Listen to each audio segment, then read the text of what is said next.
Hey, how's it going, everyone? Just going to do a really quick video, just focusing on a few verses from the book of Sirach in the Apocrypha.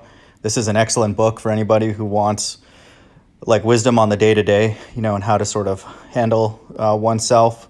And I'm obviously looking for prophetic references as well, but this one does have indirect references to the end times, but I just want to focus on a few verses here in Sirach chapter 20. Starting with verse 21, one may be prevented from sinning by poverty, so when he rests, he feels no remorse.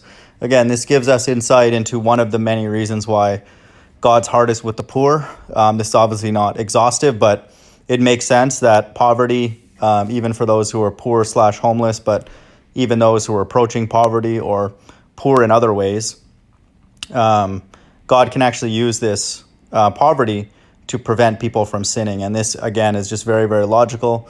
I posted a video recently on salvation and went into this a little bit more, where, God is rescuing the blind, the lame, the poor, oppressed, and all that. And, one would wonder, why is God so really obsessive about reminding us in the Bible from beginning to end that his heart is with the poor? Is that they are, many of them, naturally inclined just by their position in life, their situation, to abstain from sin. Not all of them, but only Jesus Christ has done that. But they are in a position where they are constantly needing God for literally everything, their next breath. And so that applies to us, even if we may not be in this very, very poor state.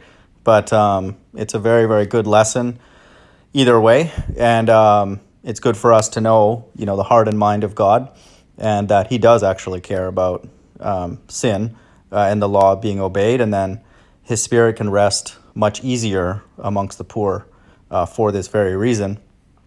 A few verses down, I thought this was really interesting as well.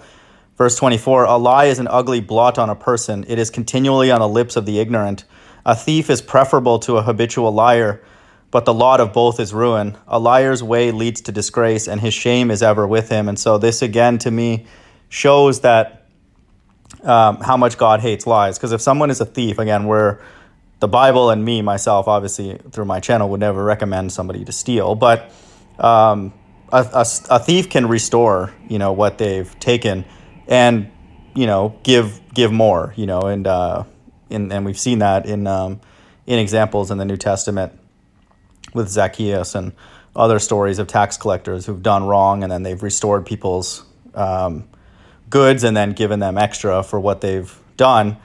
So those can be restored, in a fair and an equitable way, again, with quote unquote interest. But a lie is out there, and so especially like it's saying here, a habitual liar will just... those things cannot be, quote, taken back. Those are just out there. And then to me, the ecosystem that we live in now is filled with habitual liars. And so once you have one, then you will have to have another who associates with that person.